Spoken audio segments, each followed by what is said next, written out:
आज का जो ध्यान हम करने वाले हैं उसका नाम है ओमकार ध्यान। जैसे कि हमने इस ध्यान को पहले भी कराया था, तो कुछ मित्रों ने हमें मैसेज किए कि इस ध्यान को आप फिर से शुरू करें। तो इसलिए आज से हम ओमकार ध्यान शुरू करने वाले हैं। जैसा कि सभी मित्रों को इस ध्यान के बारे में पता है, इस ध्यान के 3 चरण हैं। ऐसे तो हम ये नृत्य से शुरू करते हैं, लेकिन इस ध्यान के 3 चरण हैं। पहले चरण में हमें ओम का उच्चारण करना होता है। यानी जैसे कि हमने पहले बताया था कि ओम यानी ये ओम शब्द जो बना हुआ है अ, ओ और म। तो जैसे हमारे भीतर से आता है अ, यानी उसका जो वाइब्रेशन बनता है, जो वाइब्रेशन हमारे भीतर वो गूंज बनता है, तो वो हमारा जो ये हार्ट चक्र है, यानी हृदय में जितने सारे रोग है उसे दूर करता है। और ये नीचे के चक्रों पर भी काम करता है। जैसे कि हमारे जितनी भी नाड़ियां हैं उस सब में जाकर के जहां जहां अवरोध है, जहां जहां मतलब जो ग्रंथियां बनी पड़ी है उस सब को ठीक करता है।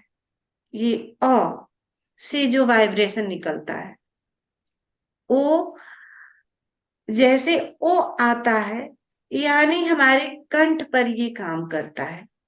हमारे गले संबंधी जो भी बीमारियां हैं उस पर काम करता है। और लास्ट में जो हम ओंठ बंद करते हैं मौ, यानी मौ, तो जैसे हम ओंठ बंद करके वो गूंज निकालते हैं ओ आ ओ म, तो ये म का जो वाइब्रेशन बनता है हमारे मस्तिष्क में काम करता है। म का उच्चारण तो मस्तिष्क में ये जाकर के उस वाइब्रेशन से जो भी तंतुएं हमारी मरी पड़ी होती है मस्तिष्क का, या मेमोरी पावर हमारा कमजोर है, तो ये सारे मतलब खुलने लगते हैं और वहां वो काम करता है, जिससे कि बहुत सारी बीमारियां हमारी हमारी जो मस्तिष्क में पैदा हो रही होती है वो ठीक होता है। तो ये ओमकार ध्यान बहुत ही पावरफुल ध्यान है, सभी को पता है। और ये हमें डायरेक्ट अस्तित्व से जोड़ता है, यानी हम इस ध्यान के माध्यम से डायरेक्ट अस्तित्व की एनर्जी से हम कनेक्ट होने लगते हैं। सभी को पता है कि ओम ध्वनि से ही इस सृष्टि का निर्माण हुआ है। यानी इसी ध्वनि के गूंज से ये सृष्टि चल रही है।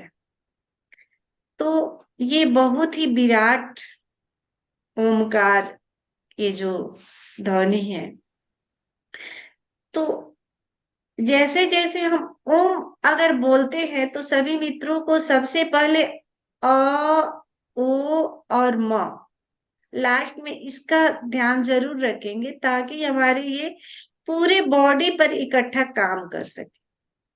इसका वाइब्रेशन हमारे पूरे बॉडी पर इकट्ठा काम कर सके। तो इसको जब हम बोलेंगे तो सबसे पहले हमें उच्चारण करना है अ, लास्ट में मौ, यानी ओठ हमारा लास्ट में बंद होना चाहिए। यानी अ से हमें स्टार्ट करना है, अ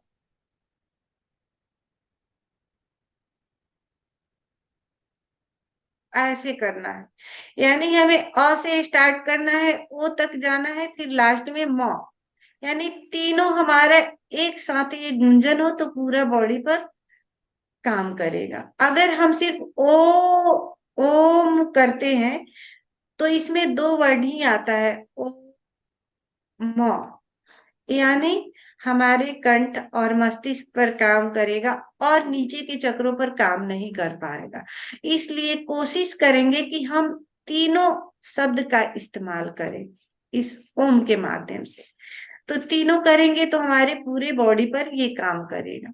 दूसरे चरण में दूसरे चरण में अब हमें गूंज नहीं करना है, जो हमने ओम ध्वनि बोले हैं उसको अब हमें भीतर सुनने की कोशिश करना है। जो अस्तित्व की ध्वनि कहा जाता है, जिसे हम ओमकार बोलते हैं, अनाहत नाद बोलते हैं, बहुत ही सूक्ष्म वो ध्वनि है। जितना आप संवेदनशील होंगे, निर्विचार होंगे, उतना आपको ये ध्वनि स्पष्ट सुनाई देगी। यानी अपने मन में बोलना नहीं है ओम को, बल्कि अस्तित्व को सुनना है हमें। जो अस्तित्व की ध्वनि है ओमकार, उसे हमें सिर्फ सुनना है दूसरे चरण में। और तीसरे चरण में शांत मौन लेट जाना है। तो ये पहला जब चरण हम स्टार्ट करेंगे, तो अगर हो सके तो हमारी आंख अगर आधी खुली हो तो ज्यादा ज्यादा आपको फायदा करेगा। क्योंकि आधी खुली आंख से जब हम ओम का उच्चारण करते हैं तो पूरा हम प्रेजेंट में होते हैं। यानी हमारा ये जो थर्ड आई है उससे हम कनेक्ट हो जाते हैं डायरेक्ट। और उससे कनेक्ट होते हैं तो हम विचारों में ज्यादा नहीं खोते, बल्कि स्वयं पर होते हैं। तो अगर हो सके किसी आपको पॉसिबल लगे तो आप आधी आंख खुली रखेंगे तो ज्यादा बेटर है। बहुत सारे मित्र है कि आधी आंख खुली नहीं रख पाते, तो वो बंद भी रख सकते हैं। लेकिन बंद रखेंगे तो ऐसे बंद रखना है कि प्रेशर आंखों पर नहीं देना है, एकदम प्रेशर नहीं देना है। यानी आंखें एकदम सहजता से हमारी बंद हो, एकदम सहजता से बंद होगी तो ही हम थर्ड आई से कनेक्ट हो पाते हैं, नहीं तो हम विचारों में ज्यादा भटकते रहते हैं। यानी स्वयं से हम दूर हो जाते हैं। इसलिए बहुत ही कम प्रेशर देना है, आंखों को एकदम ढीला छोड़ देना है, यानी स्वयं ही पलके बंद हो जाए। प्रेशर उस पर ऐसा जोड़ या प्रेशर कोई नहीं पड़े, ऐसा हमें बंद करना है। और खुली रख सके तो ज्यादा बेटर, यानी आधी खुली। नाक का ये जो अग्रिम हिस्सा है, बस ये दिखाई देता रहे। हमारा ये जो नाक है, नाक का अग्रिम हिस्सा मात्र दिखाई देता रहे, इतना खुली होनी चाहिए। तो ये ओमकार ध्यान है, इसके 3 चरण है। तो अभी हम इसे करेंगे। तो सबसे पहले मैं ओशो का वीडियो लगाऊंगी। जैसा कि ओशो आते हैं, ओशो का हम स्वागत करते हैं। तो प्रेम से भरे हुए, भाव से भरे हुए हम ओशो का स्वागत करेंगे। फिर उसके बाद एक छोटा सा संगीत बजेगा, संगीत पर हम नृत्य में डूबेंगे। फिर ओशो के अमृत वाणी से हम इस ध्यान में प्रवेश करेंगे। तो सभी मित्र खड़े हो जाएं।